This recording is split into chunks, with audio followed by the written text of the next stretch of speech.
Hello, everyone. Welcome. My name is Summer Lopez, and I'm the Chief Program Officer for Free Expression at PEN America. And I'm delighted to welcome you all to today's event entitled Election Countdown, Combating the Most Dangerous Disinformation Trends. It's a pleasure to have you all here with us for this important conversation, and we really have an all-star panel who I'm so excited to hear from, so I'm going to keep my remarks short. But for those of you who don't know us, PEN America is an organization that stands at the intersection of literature and human rights to defend free expression in the US and around the world. And we're very proud to host this event, which is taking place, of course, just a month before Election Day, and almost exactly 7 years actually after PEN America released its first major report on disinformation. In that report, entitled Faking News, we reflected on the role disinformation had played in the 2016 election, and we laid out our argument for why disinformation is a threat to free expression and democracy. We warned of the erosion of trust in the news media, the vulnerability of public discourse to manipulation, and the undermining of the meaning of words themselves. Many of the concerns we described as seeming far-fetched in that report are all too real today. But we also raised alarms that the threat of disinformation could lead to censorious policies to counter it. So we've focused our own work on finding solutions that don't infringe on free expression, but empower the public to be more informed and discerning consumers of information. We've run media literacy programs, led a major campaign against disinformation during the 2020 election, surveyed over 1,000 journalists nationwide about the impact of disinformation on their work, and launched programs to build resilience to disinformation in communities and newsrooms. Last year, we launched Facts Forward, a website that serves as a resource for journalists seeking to better understand, report on, and fight disinformation. It offers case studies and best practices and tips, and we're publishing a series of interviews with journalists and other experts tackling disinformation. We've also been going into newsrooms and reaching thousands of journalists with trainings on how best to identify, navigate, report on, and counter disinformation campaigns.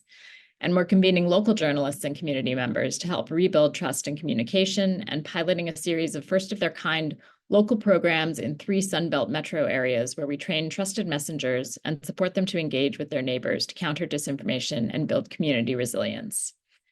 And across this work, we've seen the many challenges and increasing threats that journalists and disinformation researchers are facing as they try to do their work. So we're very honored to have this incredible lineup of them with us today.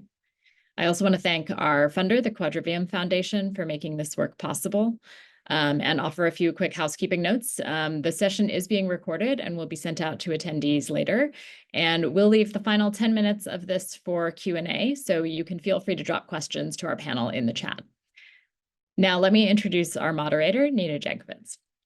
Nina is the co-founder and CEO of the American Sunlight Project, a bipartisan group increasing the cost of lies that undermine democracy. She's advised governments, international organizations, and tech companies, and led accessible, actionable research about the effects of disinformation on women, minorities, democratic activists, and freedom of expression around the world. In 2022, Nina was appointed to lead the Disinformation Governance Board, an intra-agency best practices and coordination entity at the Department of Homeland Security. She resigned the position after a sustained disinformation campaign caused the Biden administration to abandon the project. Between 2017 and 2022, she had fellowships at the Wilson Center. Prior to that, she advised the Ukrainian Foreign Ministry on disinformation and strategic communications on a Fulbright grant. And prior to that, she managed democracy assistance programs to Russia and Belarus at the National Democratic Institute.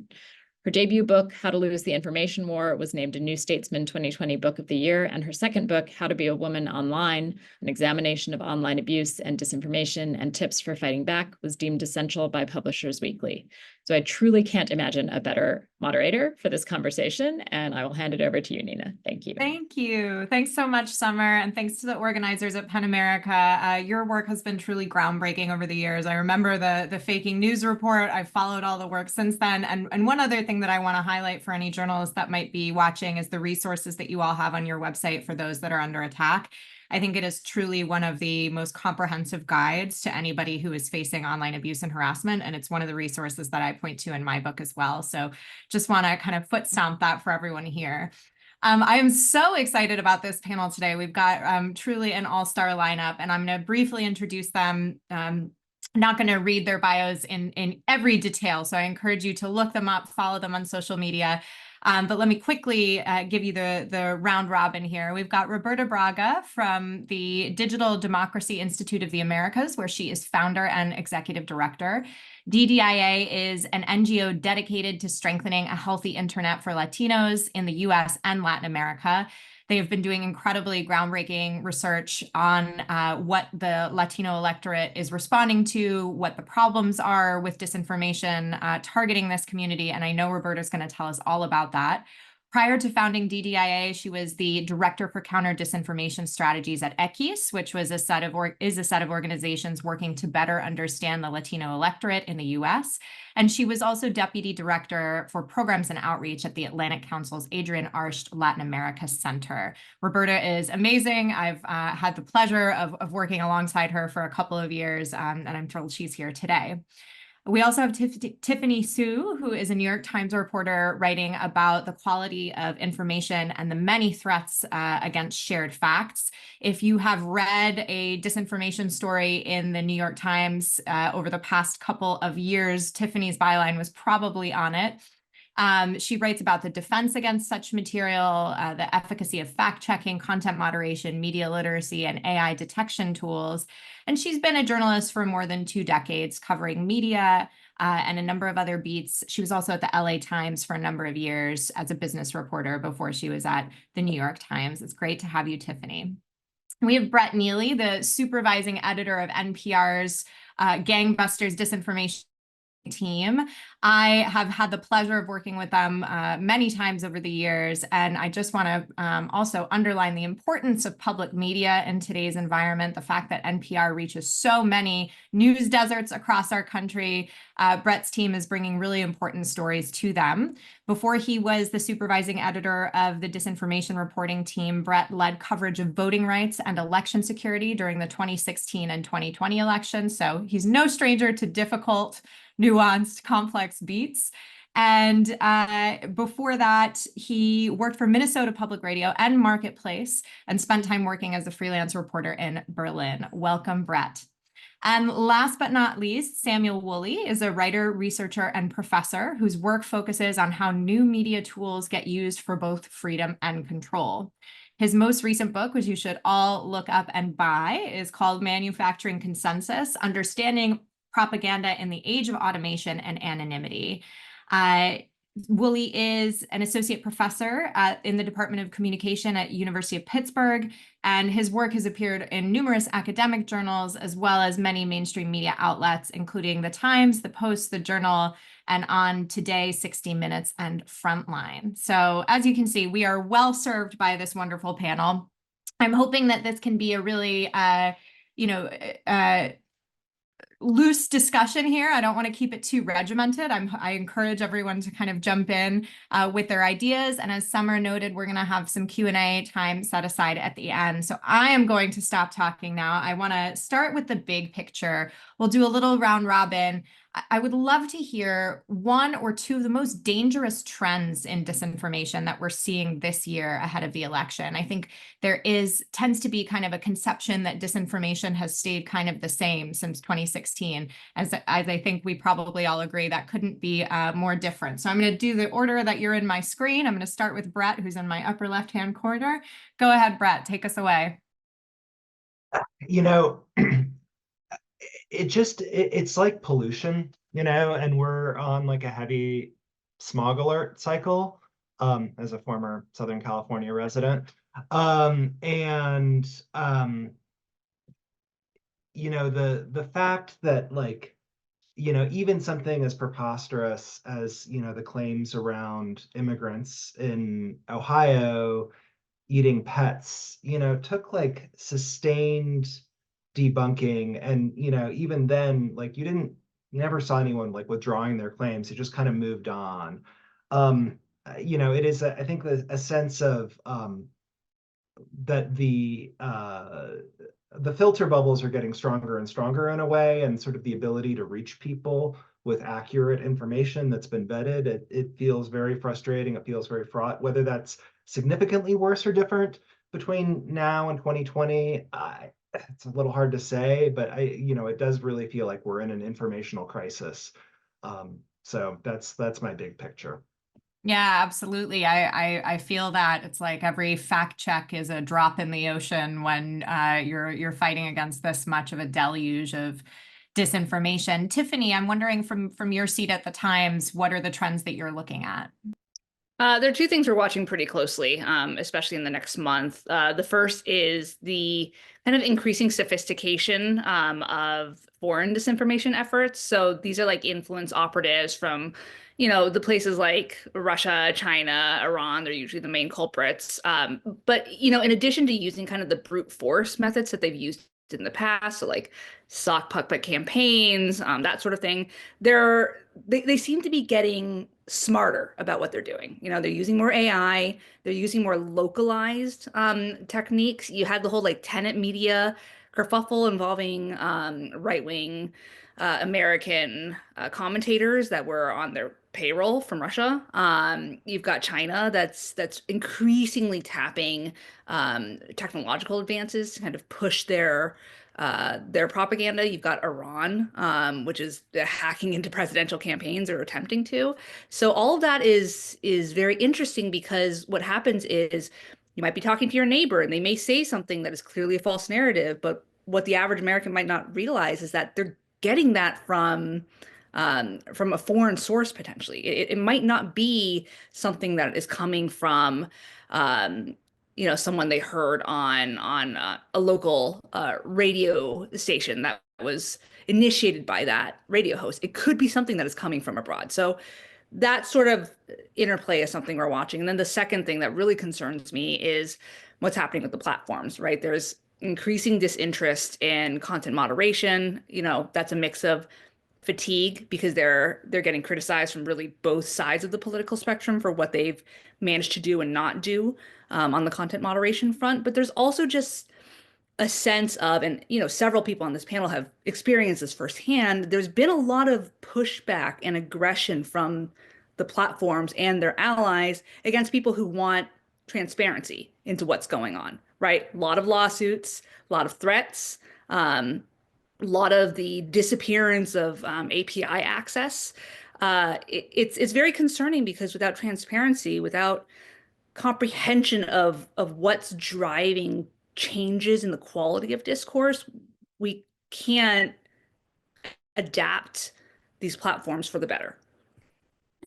Yeah, both really important trends. And on the foreign interference side of things, I think one thing just to go a little deeper for those that might not follow this as their kind of day-to-day bread and butter, we're seeing through the doppelganger operation, which has been ongoing for a number of years, Russia's attempt to create news websites that look like real local news websites, the use of generative AI in order to populate them with text that is going to be more convincing to an audience that isn't paying a lot of attention. I think that's one of the most undercovered AI trends that we're looking at. We'll get to AI in a second.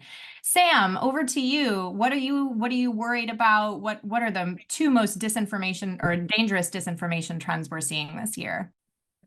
So I agree with a lot of the other panelists. I think that that we have some serious issues with platforms and foreign interference. The two things that I'm mostly focused on right now are both U.S. focused and multinational. The first is that manipulators, propagandists, whatever you want to call them, those that spread disinformation are always looking for new ways to launder their content. They're always looking for new ways to amplify their voices. And so in the past, we've all heard about the ways in which these kinds of folks use bots or coordinated groups of people to try to push certain kinds of messages over social media. One new innovation that we see in this space, it's been going on for a few years now, but it's really reaching ahead during this presidential election, is campaigns and other groups, especially other groups like super PACs and shadowy money organizations in this country, using influencers as proxies for spreading disinformation. What that looks like is that these groups will hire well-placed individuals. Sometimes, yes, they're celebrity influencers, but more often than not, they're what we call nano or micro influencers. They're people with smaller scale followings that are focused on speaking to a specific community. So, say for instance, Cuban Americans in Miami or blue collar workers in Pittsburgh. And so because of this, what we see is that these influencers are getting paid money, sometimes large amounts of money, up to $10,000 a post, sometimes very small amounts of money, to push specific political messages.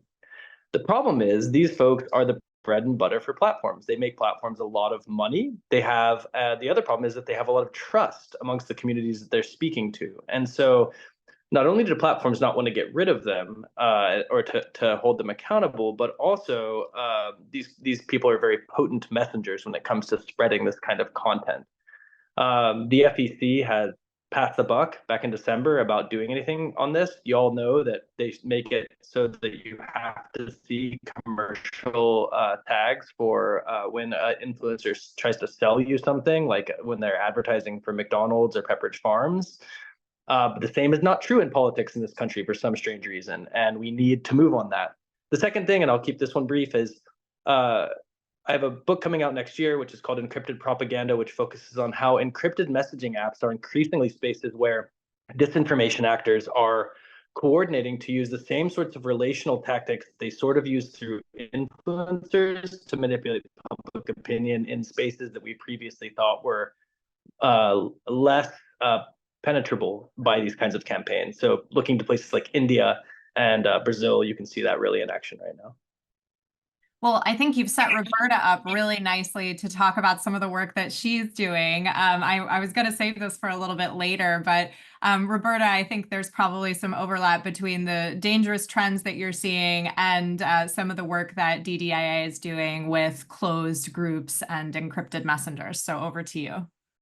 Thanks, Nina. Yeah, Sam, I feel you. I'm Brazilian, but I grew up in northern Wisconsin, so it's a little painful to watch. Nina, I think the two trends that we're really closely watching, the first is something Sam alluded to at the influencers comment, is that there really has been an oversaturation of misleading and hyper-partisan content in spaces where people are spending a lot of time, like YouTube and WhatsApp. But I think that the difference is that more and more that content is not outright false or even easy to identify as false. It's just like massively decontextualized, or takes like one little grain of truth and just takes it super manipulates it so aggressively that people kind of take that story about the state of the world and like build into it. And then the second thing I would say is I actually do think we're starting to see some concrete impacts of disinformation on trust and polarization. And I know that that's very cyclical, that trust builds into the spread of harmful content online and vice versa. But we did a poll earlier this year where we did measure Latino trust in different election stakeholders. And what we found was that the only, out of all the different stakeholders we measured, that included secretaries of state and journalists and fact checkers and political parties, the only stakeholders that were trusted across partisan lines were scientists and neighbors. And I suspect neighbors only because we tend to live near people who are like us. And then the second thing we're noticing is that conspiracy narratives are penetrating at higher rates than claims are. And so things like elites are plotting with social media companies and news outlets to keep the truth from us, or there's a deep state of political actors that's actively working to keep society down. Those are being seen and adopted as true at much higher rates than individual claims. And so I think you do start to see sort of the impact of this type of thing on people's trust levels. And then the last thing I'll say is, and this can be taken both in a positive way or a negative way, depending on who you are, I think, but we found that the majority of people, the majority of Latinos in our case, are not believing everything they see online, which is a great thing. However, there's a lot of familiarity with disinformation narratives and claims, and a lot of skepticism. 62% of the 3,015 people that we surveyed in March and April were not sure if what they were seeing online was true or false, or they were rejecting it. But I think that also means that they're also skeptical of credible information.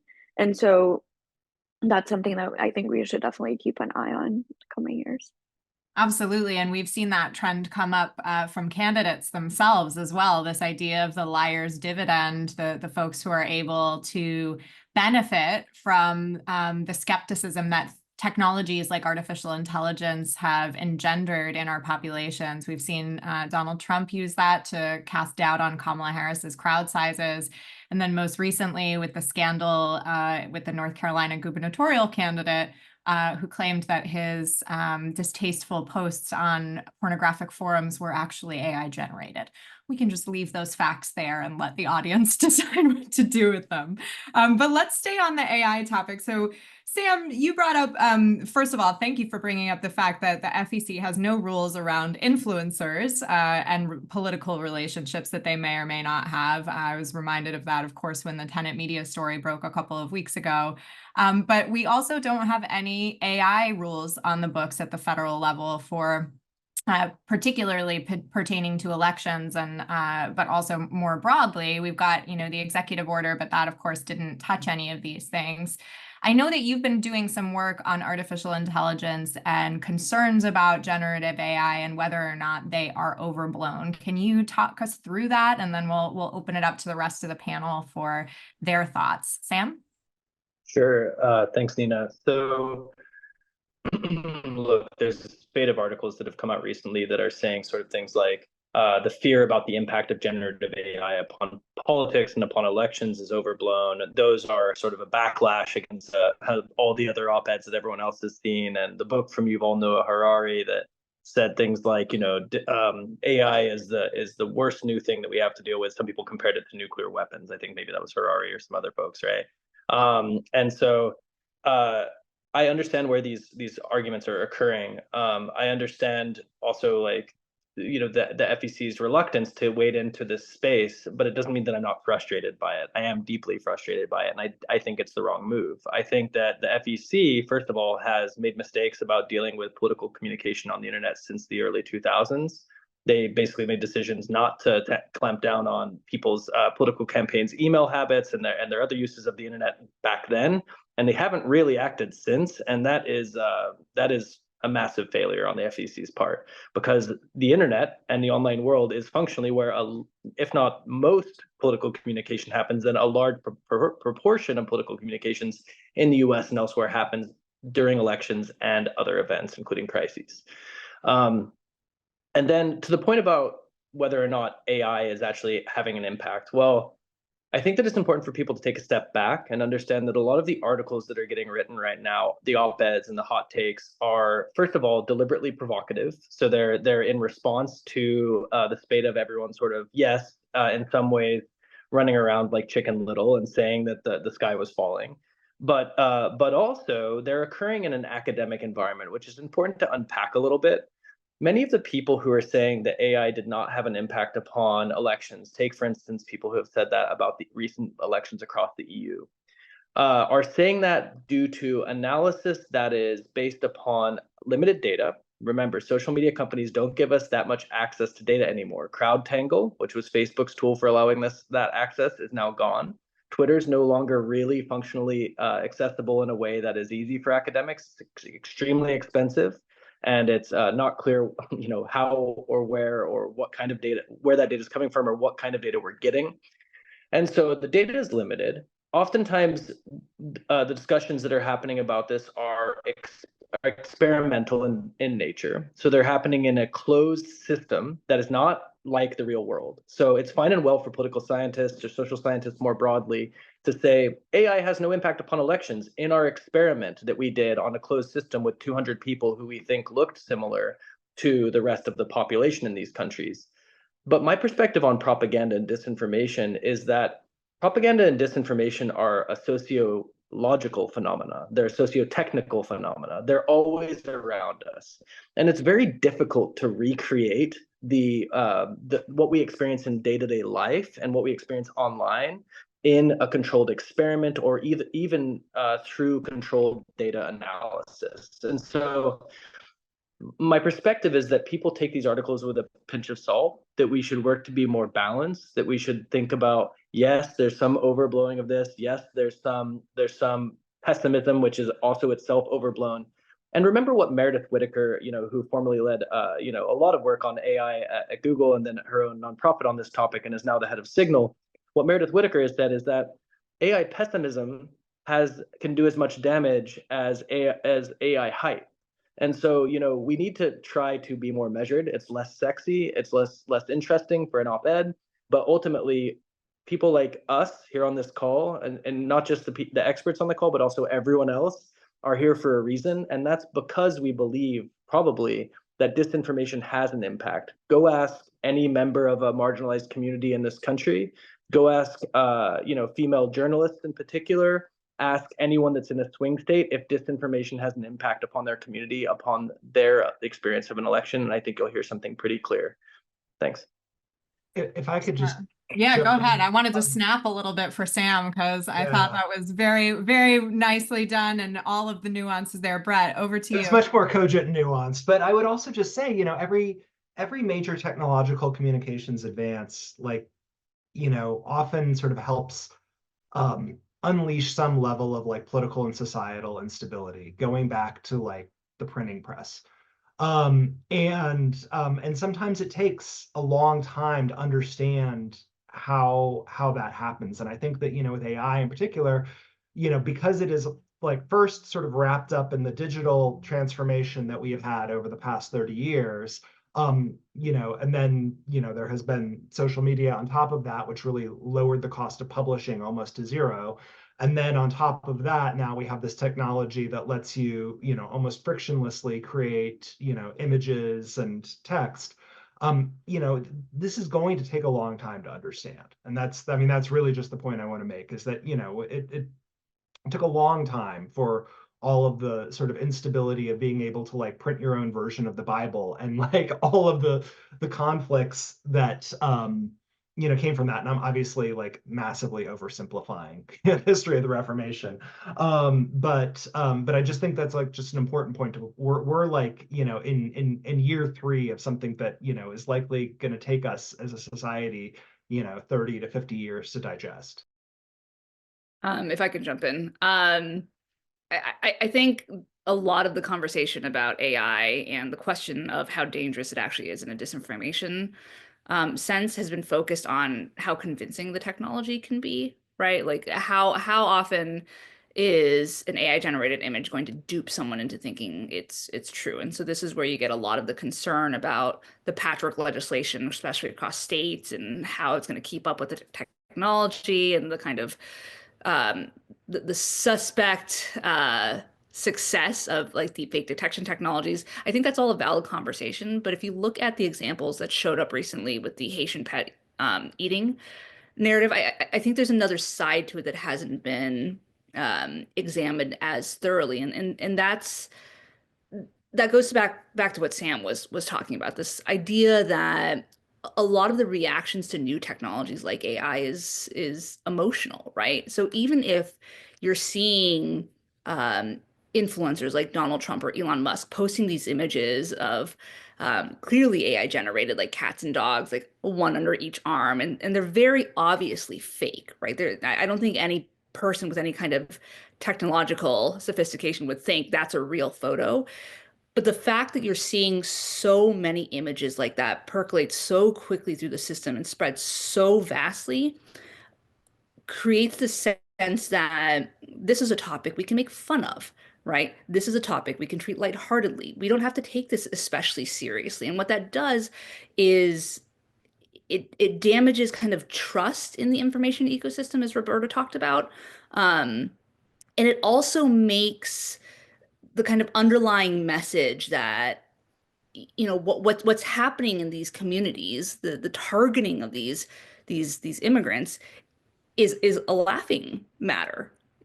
This is not something we should worry too much about. Like, haha, we're doing this to draw attention to this issue, and then we can move on, which was Vance's point, right? I can create these narratives in order to focus attention on something I actually want to say. And I think the danger in that is that you can use these sorts of technologies to obscure the true kind of damaging content that is what you're actually trying to get across.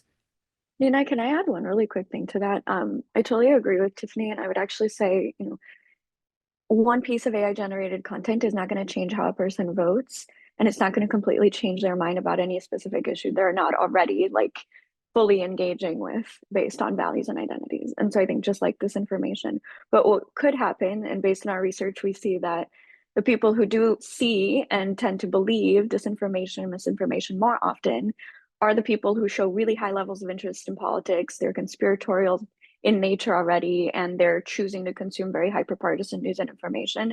And so I think where AI comes... Bearing with us, folks.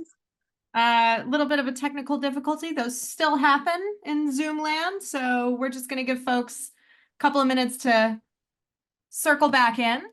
And then we will pick up with the brilliance that Roberta was talking about, and then go to, I believe Sam and Brett both had their hands up, like good little panelists. All right, folks are trickling back in. Roberta, why don't you take us back if you can remember and pick up what thought you were on at that moment. Sure, Nina. Thank you so much. No, I was just saying, so I think like the motivating factors behind people both seeing and engaging with this information are such that I think what's actually going to happen is that AI isn't going to be a huge game changer in quote unquote duping someone into behaving a certain way, but I think it'll get co-opted to advance certain goals and strategies. And in the case of what Tiffany mentioned, in instances where certain manipulation tactics are already being used to deceive, such as fear mongering, we see the cherry picking happening a lot, right? We see these emotional language attacks happening, that AI will be used to kind of underpin that and to amplify those existing trends and narratives and tactics. So I'll just leave it at that. On a quick interesting note though, and I'm going to get new numbers from a poll we have in the field right now that mimics a poll that we did in March and April that I mentioned. But back in March and April, only 15% of Latinos that we surveyed were using ChatGPT on a regular basis, even less for other AI technologies. Only 28% thought that AI would be a game changer in this year's elections. And so I'm really curious to see if that's changed in the last few months based on headlines and conversations that we've been having about AI. So I'll leave it at that. Thanks, Roberta. And yeah, I mean, I think for AI, just like for other disinformation, that is, let's say the cheap fakes or the dumb disinformation, it's utilizing, amplifying, putting pressure on those pre-existing fissures we already have in our society. Okay, let's go to Sam and then Brett, and then we'll move on to our next question. Thanks, Nina. So, when I think about AI's potential to amplify disinformation or other forms of political manipulation, I think about both AI's role as an analytic tool for micro-targeting, for instance, but also it's used as a content generation tool. So that's the Gen AI part of it, right? As Renee DiResta, the folks over at Stanford Observatory have said, social media allowed anyone to quote unquote, I'm paraphrasing here, to quote unquote produce journalistic content. It took the content production necessity to zero. Basically, anyone could do it. This is the same with content generation and Gen AI. So just three quick things. The first is, I think we need to look to the majority world to really understand the impacts of the use of this technology before it really gets to the United States and Europe. If we learned anything from prior to 2016 and other things like that, it was that we knew that computational propaganda campaigns and disinformation campaigns online were already happening across the Middle East, across North Africa, in South America, in Mexico. And some of the most sophisticated techniques that we've seen in the last few years were happening there 10 years ago. And so those places often get used as a petri dish. The second thing is, in our research, talking to political campaigners here in the United States, while Gen AI might not actually be used to generate content or amplify propaganda or disinformation efforts, AI writ large is often used and is an integral tool for back-end analytics in a way that is supercharging political campaigns' ability to micro-target particular kinds of groups. And so that is a very, very real thing, a situation where AI is being used. Then the third thing is, I'd point everyone to Nightingale et al.'s work from University of Lancaster in the UK, which shows that people are really, really bad at determining whether or not an image is generated through a deepfake technology, whether it's GAN technology or something else, that basically they're 50-50. And so people cannot tell whether images are actually generated through AI, and that is something that should worry folks. And Brett? I mean, the other point I would say is, right, like propaganda is not necessarily often about persuasion, right? It is about making you question whether anything is authentic, and sort of inspiring a sense of cynicism. that encourages people to lose faith in institutions and information and to kind of withdraw into a personal sphere and not participate as much in a political realm. And I think that is one of the dangers of, cheap at scale, image making, like, I mean, we toyed around with Grok and did a story about, the Grok AI generator and just the like a total absence of guardrails. But even just like the shrimp Jesus thing on Facebook and the continued proliferation of that content, like you talk to users and they will say, boy, I know this is fake, but it really does make me worry about what I see going forward. And I think losing that confidence that and the fact that news organizations such as our own and the Times and others no longer sort of have necessarily the built-in trust of our audience means that lots of people can look at this and just look at this kind of content and just have questions for themselves. And I think that's that the liar's dividend to me has been the most significant part of AI this year, in being, because I suspect that we will see a lot of these kinds of claims in the post-election period that will claim that things that are unfavorable to one side or another will be AI generated or not, and that sort of destabilizing of any kind of common reference point is very alarming.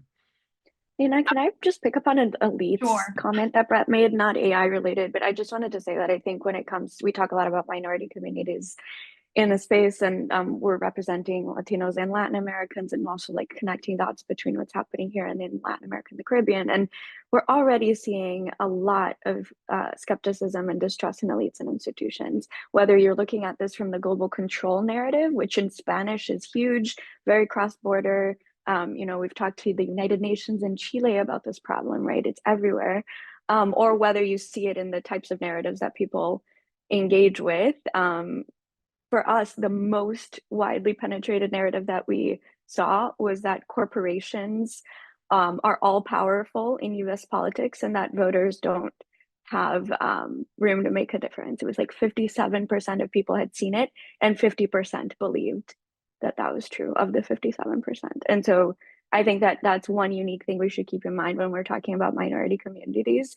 We're not extra susceptible and we're not gullible, and we shouldn't be talked about that way. But there is an existing distrust in elites and institutions that plays a huge role in this that we should definitely address.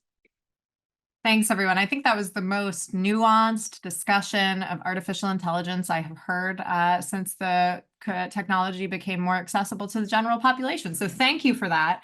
I want to see if we can get to 2 more questions before we break for the Q&A from the audience. And we don't have a ton of time, so I'll ask you to keep your answers short. But given that we've got 2 journalists here, I did want to address the recent hack and leak operation from Iran. There's been a lot of brouhaha over the past couple of days with Ken Klippenstein, an independent journalist, deciding to publish those documents.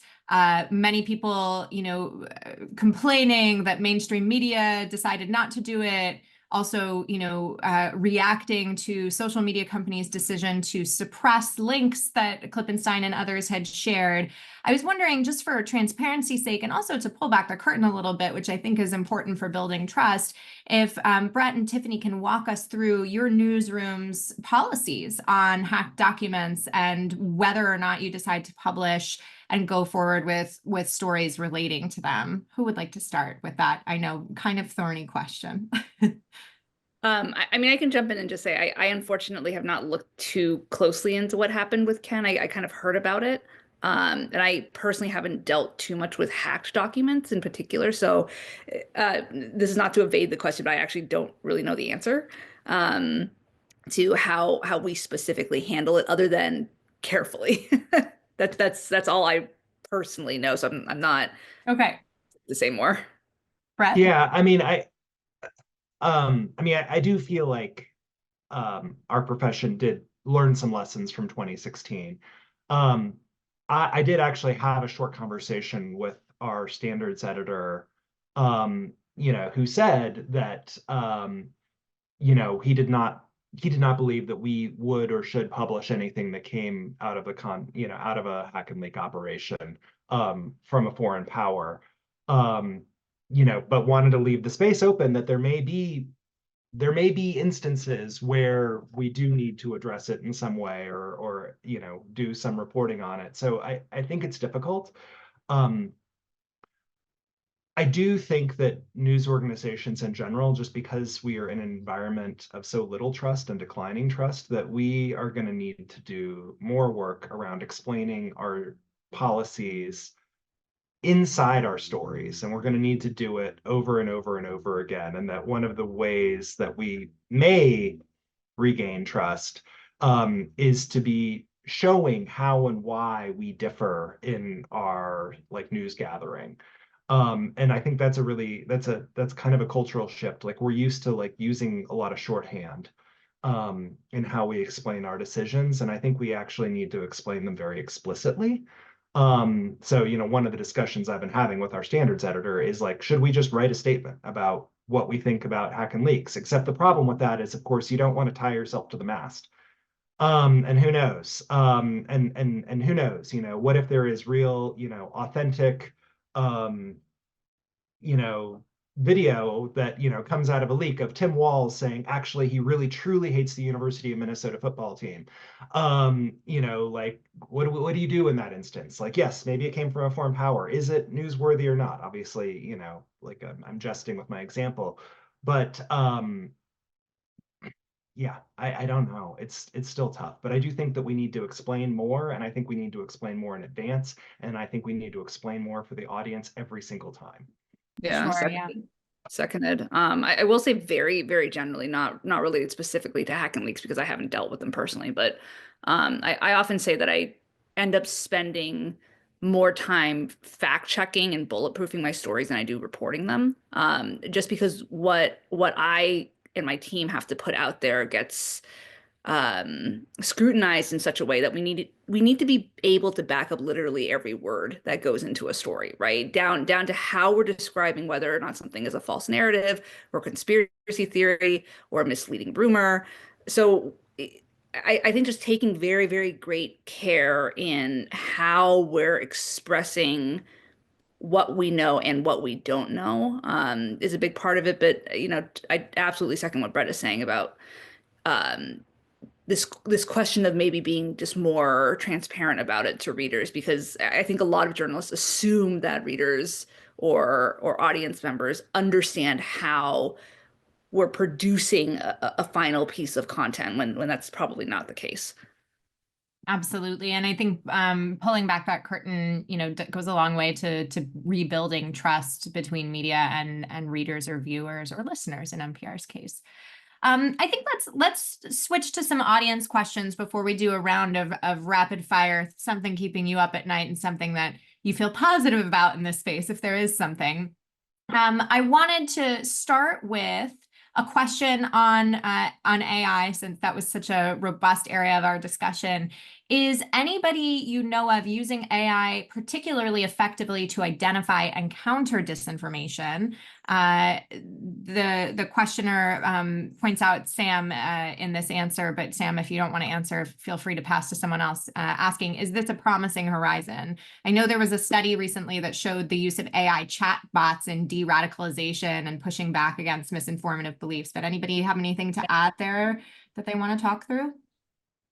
I can take a swipe at it first, with the caveat that, I myself am not a technologist and I don't build this kind of technology to do this kind of detection and mitigation. I study it, right? So what I'll say is that that any AI generated response to the problem of disinformation, for instance, is only going to be as good as the humans who are working alongside and working with the technology. Yes, Google, Alphabet, and Meta have scaled their, attempt to moderate content using AI massively. And if you heard Mark Zuckerberg at all during the last few years, he talks about AI a lot as kind of his MacGuffin for getting out of jail for the problem of disinformation. Like, we're going to fight this with AI. The problem is how. How do you do that with cultural and sociological nuance? How do you fight AI generated if the content is generated by AI or if it's generated by people, how do you fight it in a way that speaks someone's language, that speaks the cultural vernacular they operate in? The answer is it's really difficult. It's really difficult to scale. So we have to also have people on board to work in these kinds of circumstances and situations that actually understand how to speak back to people. Yeah, I'll stop there. Absolutely. And just from my own research, I recently did a study on tech-facilitated gender-based violence that gathered a small data sample of about 1,000 posts, and we used OpenAI's hate speech model to classify some of the posts and see kind of where we landed among potentially violative content that we had scraped. And I went through each of those posts myself afterward to make sure that the model didn't miss anything. And I think actually OpenAI's model on this is quite good, but it still went from 70% hate speech in the data set to 83% when a human had been in the loop classifying things afterward. So it shows that the technology is not all the way there yet, particularly with something as particular and context specific as gendered hate speech. I'm going to move us along just because we've got a couple of other questions. One that's quite interesting that I think maybe Roberta could speak to. With the recent crackdown on Telegram in France, of course, Pavel Durov was arrested, and we've seen Telegram in the news a lot for having looked the other way at child sexual abuse material, trafficking content, terrorist content. Have we seen threat actors move to other encrypted platforms or apps? And if so, which ones? Does anybody want to take a crack at that? Of course, one of the difficult things about encrypted apps is that there is no transparency about where people are moving. And so I think we've seen a little bit of a migration, but of course, Telegram is still operational, right? So I think folks are continuing to exist there, and it remains encrypted. Sam, did you have something you wanted to add? Yeah, sorry to talk again, y'all, but this is something we've been looking into a lot. And Telegram was always an interesting space for this, but I think it was interesting in the particular regard, as was pointed out by Nina just now, that they sort of flouted a lot of the calls from the EU and others to actually come to the table and have a conversation, and they willfully ignored things like CSAM material and terroristic organization. It doesn't mean that that doesn't happen over in other encrypted chat apps. It absolutely does. Telegram in particular is a unique case because it's not all end-to-end encrypted. On Telegram only occurs in private messaging. So researchers like me can scrape content from those big public channels. And that's how, frankly, you saw a lot of folks during the January 6th situation get caught, as they were talking on Telegram. And so the answer to the question is, I think a lot of folks are getting more savvy to the fact that Telegram itself isn't the most secure space to operate, and going to places like Signal and WhatsApp. And that makes it really difficult for us to study.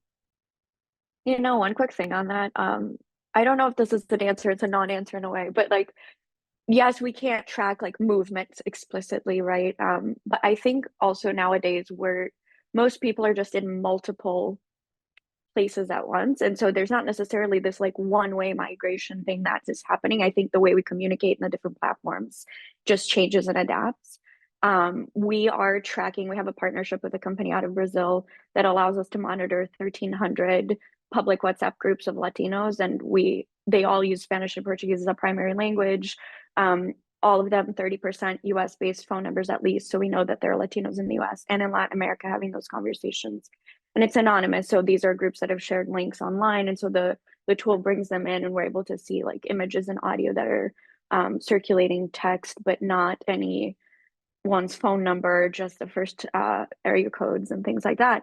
And what we see is often that a lot of what's getting discussed in public WhatsApp groups is also getting discussed in public Telegram channels. We monitor 250 of those. So I think the point is, like, for certain communities like Latinos, information and disinformation is really cyclical and really borderless, as we know, but that's also how it's kind of playing out. One thing, interestingly, that we found from focus groups is that people do have expectations about the type of content that they will get in different platforms. We've had Latinos tell us, for example, anecdotally, that on YouTube they go for education and for informative videos, but Instagram they go for entertainment. And so I think like people have certain expectations for how to engage with content in different places. So one doesn't replace the other necessarily. Right. All right. Well, I want to take us through a little round robin at the end. Something that you're worried about that's maybe keeping you up at night. And if you have something that's positive, and there is a question from audience about digital literacy. So I'm interested in all of your takes on that, if that is a room or a space for positivity. Let's start with Tiffany. Yeah, so I've been just feeling a sense of fatigue from a lot of the people that I talk to, a sense of like fatalism, a sense that, there's been so much legwork done to try to tackle and understand this problem of disinformation, and a lot of people feel like they're not getting very far. So this is journalists, researchers, academics, watchdog groups. Like there's a lot of pressure on them. The Jim Jordan's campaign, Elon Musk's various threats, like it feels dark, I think, to a lot of people. That said, the sense of optimism that these people also tend to express is really heartening to me, right? Because if you're managing to power through in a time like this when trust is so low in major institutions, including the ones that we work for, if you're still able to be optimistic, then that's a great sign that you'll have the stamina to keep fighting the scourge, which is really what we need. Absolutely. Brett? Yeah, I would echo Tiffany's conversations about pessimism.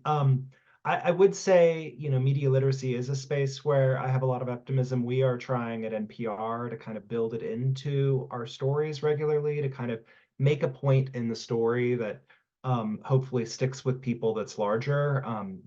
After the Springfield thing, we did a story about the influencers, who went to keep the story alive on the ground, and just tried to make the point about influencers, that these people are not, being held to any kind of code of, professionalism or anything like that, and you don't know where the money's coming from.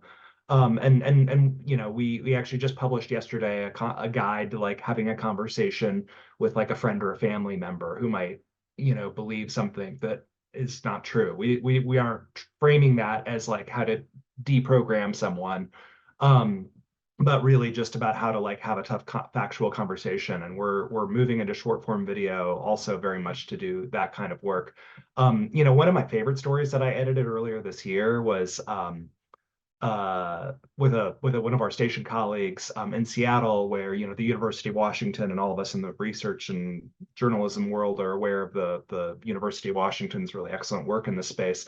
But they've been doing something for high school students for years called Misinfo Day. It was just like a lovely story to like work with have high school students in it and things like that. But I mean, I actually do have a sense of like, people who have grown up as digital natives in a way are savvier to this than like my parents. And that there's actually, a generational, like the generational issues, we might age out of some of them over time.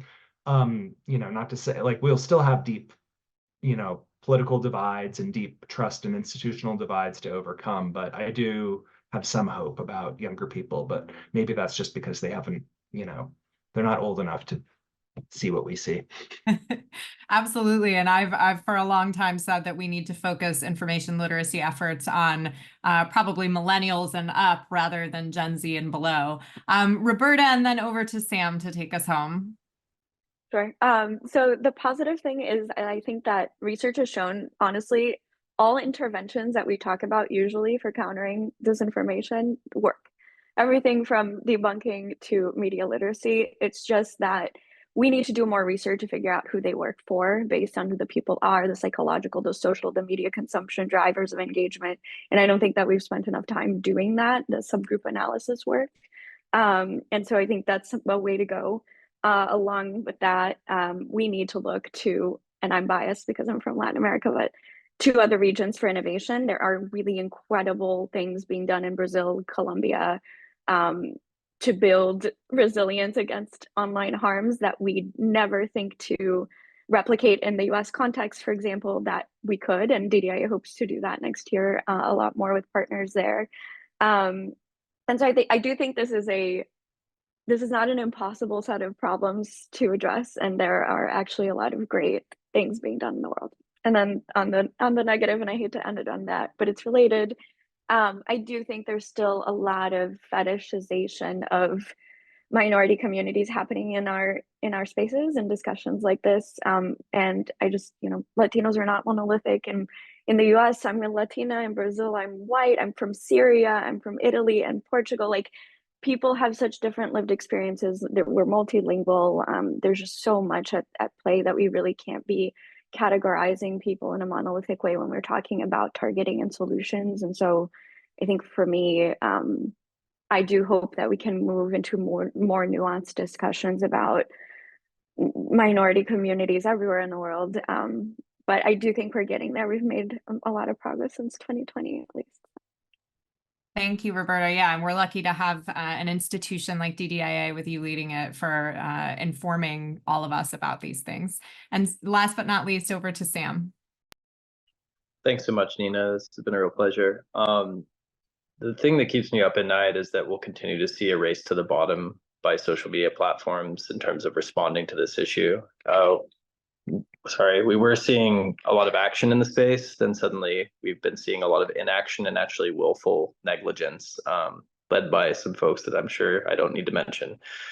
And then also, I'm also concerned that the federal government will continue not to act. And when I say not to act, I mean particularly in circumstances when the disinformation is actually illegal. It's saying things like, you need to vote on a different day than the election actually is on, or it includes targeted threats of violence that actually that then play out in the real world. There's got to be action there. That's just terrible that there's not. The thing that makes me hopeful is that I've been doing a lot of work across various communities, across various regions in the United States recently. And I see a lot of community-based responses. Brett talked about the University of Washington's amazing work. I think that other groups have been doing great work as well, both within the university, but also in and amongst various community organizations. And it really gives me a lot of heart to see people tackling this in specific languages, people tackling this in specific ways that are, to the point that was just made by Roberta, that are actually sensitive to particular communities' understandings of an issue and their intersectionality. That's really heartening to me, because I think that what we know about disinformation is it's particularly potent. Misinformation, let's say, is particularly potent when it comes from someone you care about, but the solutions to these problems are also potent when they come from someone you care about. So what Brett said about talking to someone who you care about, who believes in conspiracy theories, for instance, or whatever it was, that's where the power really, really lies. It's in our relationships and our ability to work together to solve these kinds of issues. I love ending on that note. There's a great book by Damien Santola that's now a couple of years old called How Behavior Spreads, and it's all centered on that specific use of community leaders in order to counter disinformation and other kind of online harms. So I encourage everyone to check that out. For me, what's keeping me up at night, frankly, is the threat of violence, even if it is online violence. I think there's often an undermining of the idea that, or an amplifying of the idea that the online and offline are different worlds. And as somebody who has been the target of a very widespread hate campaign, I can tell you that that's not true. And I'm worried about the next couple months, let's say the next 100 days, as we go toward the inauguration of a new president, and what that might hold for folks who are targets of those campaigns. But the thing that keeps me going is events like this. It is so gratifying to have a nuanced discussion, to have such great feedback from the audience, to have this convening organized by a wonderful organization like PEN America. So I hope you'll all join me in giving the panelists and the organizers a round of virtual applause. Please do check them out, follow their work, follow PEN's work, find us on social media, and we'll be happy to engage with you. And thanks for your interest in this important issue ahead of a critical election. I hope you all have a great day.